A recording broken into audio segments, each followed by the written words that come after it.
নমস্কার বন্ধুরা, আজ আমি আপনাদের সঙ্গে শেয়ার করব পোস্ত দিয়ে দুটো রেসিপি।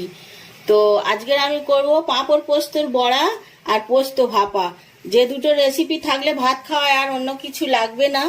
যদিও পোস্তর দাম একটু বেশি, তবুও মাছ মাংসের বদলে এক আধ দিন তো খাওয়া যেতেই পারে। তো পাঁপড় পোস্তর বড়া করার জন্য পোস্ত নিয়েছি বেশ খানিকটা, আর একটা বড় পাঁপড় আছে, একটুখানি ময়দা লাগবে, পেঁয়াজ কুচো, কাঁচা লঙ্কা কুচোনো, আর পরিমাণ মতো নুন আর সর্ষের তেল। ব্যাস এই দিয়েই হয়ে যাবে দুটো রেসিপি। তো প্রথমে যেটা করতে হবে, এই পাঁপড়টাকে আমি কুচো কুচো করে কেটে মিক্সার গ্রাইন্ডার আগে গুঁড়িয়ে নেব। ছোট ছোট করে টুকরো টুকরো করে কাটবো। পাঁপড়টা সরু সরু করে কেটে নিয়েছি। এবারে মিক্সার গ্রাইন্ডারের মধ্যে দিয়ে এটাকে আমি গুঁড়ো করে নেব। আগে পাঁপড়টাকে গুঁড়ো করে নিয়েছি, এই রকম হয়েছে। এবার আমি পোস্তটা বাটবো। তার জন্য পোস্তটাকে আগে শুকনো গুঁড়িয়ে নিতে হবে। পোস্তটাকে আগে একটু ঘুরিয়ে নিয়েছি মিক্সার গ্রাইন্ডারে দিয়ে, শুধু এরপরে জল ঢালছি। পোস্তটা বাটা হয়ে গেছে। এর থেকে অর্ধেকটা পোস্ত আমি ভাপানোর জন্য রেখে দিচ্ছি ছোট্ট একটা টিফিন বক্সের মধ্যে। অর্ধেকটা আমি ভাপা করব আর অর্ধেকটা বড়া করব। তার জন্য এই পাঁপড়ের গুঁড়োর মধ্যে ঢেলে দিচ্ছি। পাঁপড় আর পোস্তের মধ্যে দিয়ে দিচ্ছি পেঁয়াজ কুচোনো আর কাঁচা লঙ্কা কুচোনো। যে যেমন ঝাল খাবেন, ঝালটা একটু বেশি দিলে ভালো লাগবে। পরিমাণ মতো নুন, আর দিয়ে দিচ্ছি 2 চামচ ময়দা। ময়দাটা কিন্তু দিতেই হবে, নাহলে ভাজার সময় ভেঙে যেতে পারে।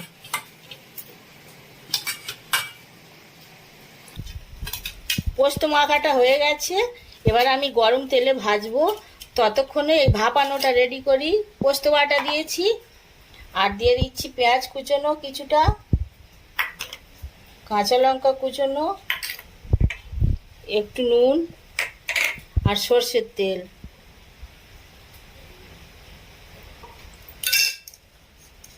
টিফিন কোটোর ঢাকনাটা ঢেকে দেবো। দিয়ে গরম ভাত ফুটছে, ভাতটা নামিয়ে আমি ভাতের মধ্যে বসাবো।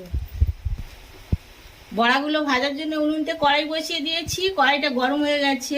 এই বড়াগুলো আমি সর্ষের তেলে ভাজবো, তার জন্য সর্ষের তেল ঢেলে দিচ্ছি।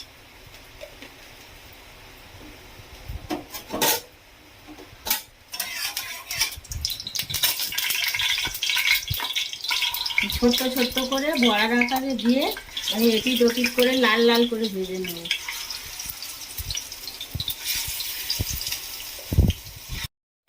বড়াগুলো এপিট ওপিট করে লাল লাল করে ঠিক এইভাবে ভেজে নেব। একটুও ভাঙবে না, পাঁপড় দেওয়ার কারণে পরিমাণেও বেশি হবে। খেতেও পাঁপড়ের একটা নিজস্ব স্বাদ আছে, টেস্টটাও সেজন্য ভালো হবে, আর সংখ্যায়ও অনেকগুলো হবে।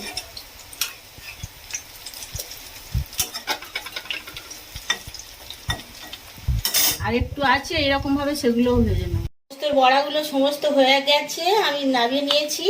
আর এই টিফিন কোটোটা, পোস্ত বাটার টিফিন কোটোটা আমি ভাতে বসাবো। ভাত সদ্য নামিয়েছি, এটা ভাপাতে দেবো। এবারে এইরকম ভাতের মধ্যে দিয়ে ওপর থেকে দুটো ভাত হাতে করে চাপা দিয়ে রেখে দিচ্ছি। মিনিট 10 পরে ঠিক হয়ে যাবে। খাওয়ার সময় আবার আমি দেখাচ্ছি।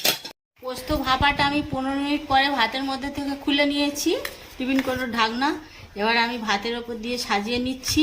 আর পাঁপড় পোস্তর বড়া তো আগেই হয়ে গেছে। তো আজকের আমি এগুলো দিয়েই ভাত খাবো। তো আপনারা দেখুন। তো পোস্ত দিয়ে দুটো রেসিপি। আজকের আমার আর কিছুই লাগবে না ভাতের সাথে। কোনটা আগে খাবো বুঝতে পারছি না, আগে বড়াটা দিয়েই খাই।